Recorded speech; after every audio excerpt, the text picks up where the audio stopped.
할렐루야 반갑습니다. 여러분 계속해서 말씀을 나눠보겠습니다.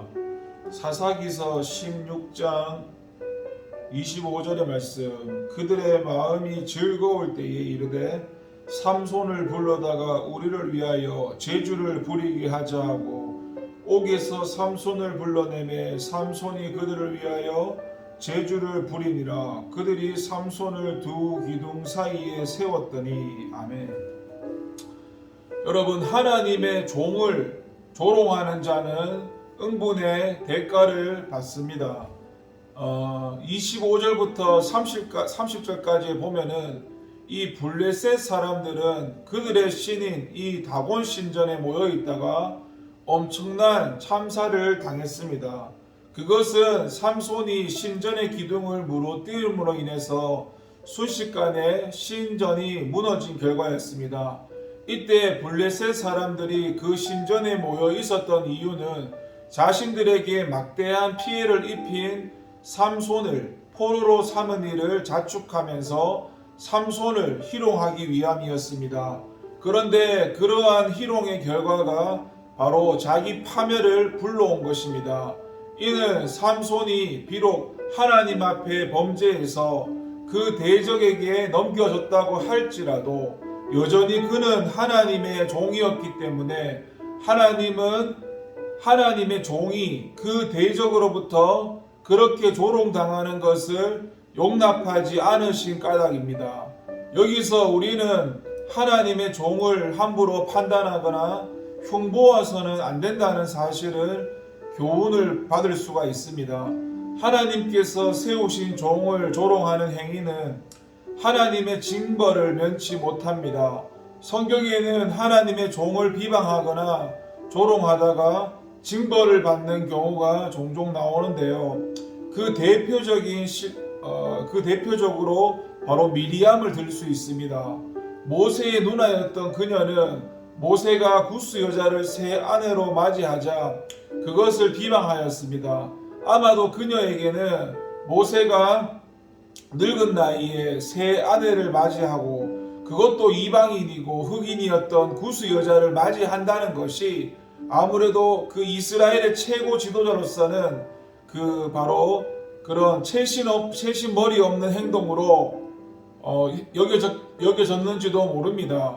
그러나 하나님이 꾸짖은 사람은 모세가 아니었고 모세를 비방하였던 미리암이었습니다. 그래서 그녀는 문둥병이 걸려야 했고 모세의 그런 중보 기도로 겨우 치유될 수가 있었습니다.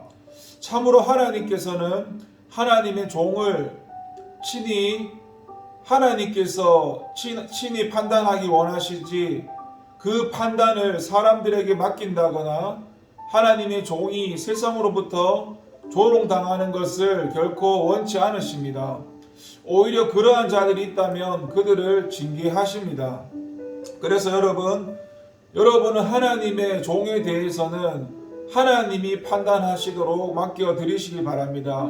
그렇지 않고 여러분이 하나님의 종을 여러분 마음대로 판단을 하게 된다면 그러한 행동은 하나님의 종을 슬픔과 고통 속으로 몰아넣는 결과를 낳을 뿐만 아니라 하나님 앞에서도 큰 죄를 짓는 것이 됩니다.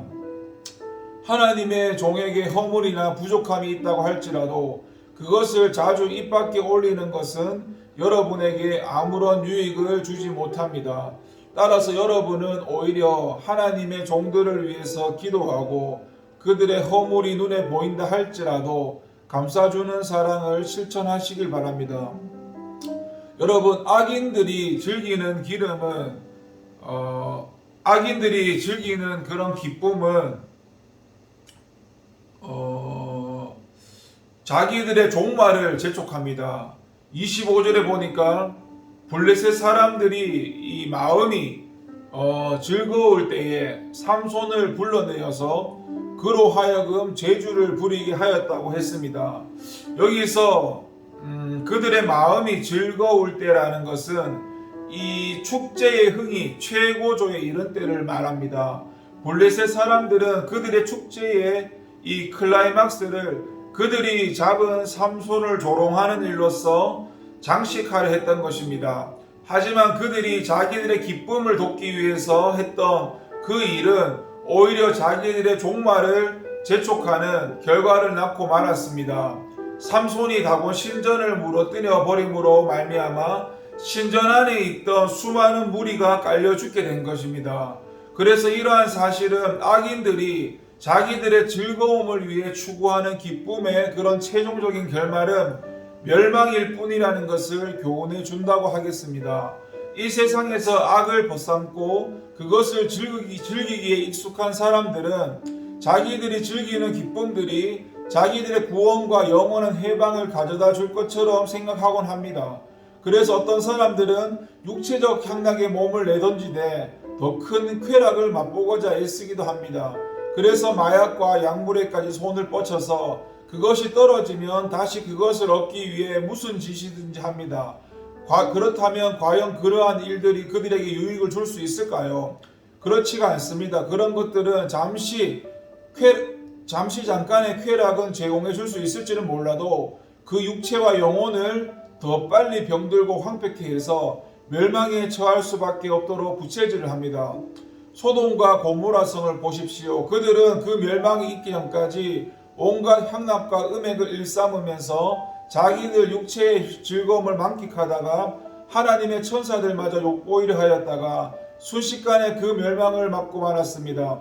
악인들이 추구하는 즐거움은 결국 스스로를 병들게 하고 망하게 할 따름입니다. 그래서 여러분은 악인들이 그 기쁨의 도구로 삼는 모든 행위와 악한 물건들로부터 여러분을 지켜나가시길 바랍니다. 시편 기자는 노래하기를 악인의 장막에서 첫날보다는 하나님의 집에 문지기로 있는 것이 좋다고 했는데 이는 악인들과 함께하면서 행악하면서 그들의 즐거움에 동참한들 그것이 결코 자신에게 유익이 될 수 없다는 것을 알려주는 것입니다. 기도하겠습니다. 하나님 아버지 감사합니다. 하나님의 말씀대로 살게 하여 주시옵소서. 예수님의 이름으로 기도합니다. 아멘. 감사합니다.